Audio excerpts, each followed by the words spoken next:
Newsroom লাইভে এবার হাসনাবাদের update রাখবো। তরুণ দেহ উদ্ধার ক্রিকেটার দেব ঘোষের ষড়যন্ত্র করে খুনের অভিযোগ পরিবারের। শনিবার দুপুরে পরিবারের সঙ্গে শেষবার কথা। রবিবার মিনাখা হাসপাতাল থেকে পরিবারের ফোন। মিনাখা হাসপাতালে ভর্তি ছিল দেব ঘোষ। এসএসকেএমে নিয়ে গেলে মৃত ঘোষণা চিকিৎসকদের।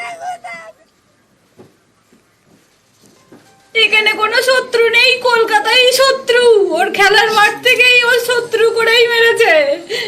ওর হাতে পায়ে সব ইনজেকশন করে কেঁচো করে দিয়ে অকেচো করে দিয়ে মেরে দিয়েছে। আমরা যাচ্ছি আমার ভাইপো তদন্তটা হোক। আমার ভাইপো তো আর ফিরে আসবে না, শত্রুগুলো শাস্তি পাক।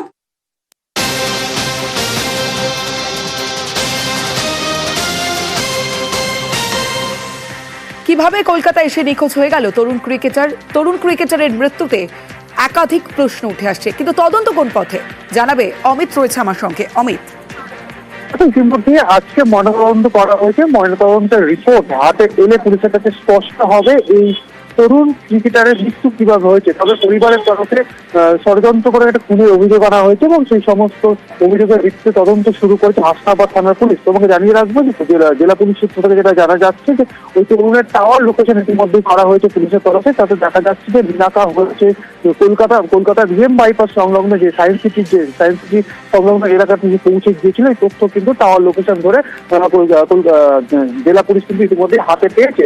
এবং সেখান থেকে আবার হঠাৎ করে কিভাবে মিনাকায় পৌঁছে গিয়েছিলেন এই যে রহস্য কিন্তু এখনো কাটেনি। টাওয়ার লোকেশনের পাশাপাশি সিভিআর খতিয়ে দেখা হচ্ছে এবং বাসন্তী হাইওয়ে বিভিন্ন পয়েন্টে যে ক্লোজ সার্কিট ক্যামেরা ফুটেজ রয়েছে ওটা জেলা বেঙ্গল পুলিশ অর্থাৎ জেলা রাজ্য পুলিশ এবং কলকাতা পুলিশের অন্তর্গত যে এলাকায় যে ক্লোজ সার্কিট ক্যামেরা ফুটেজ গুলো রয়েছে সেগুলো ইতিমধ্যে খতিয়ে দেখার কাজ কিন্তু শুরু করা হয়েছে তদন্তকারী আধিকারিকের। তবে কিন্তু পরিবার যেহেতু ষড়যন্ত্র করে খুনের একটি অভিযোগ আনছে সেক্ষেত্রে খুনের মামলা রুজু করে তদন্ত শুরু করা হয়েছে।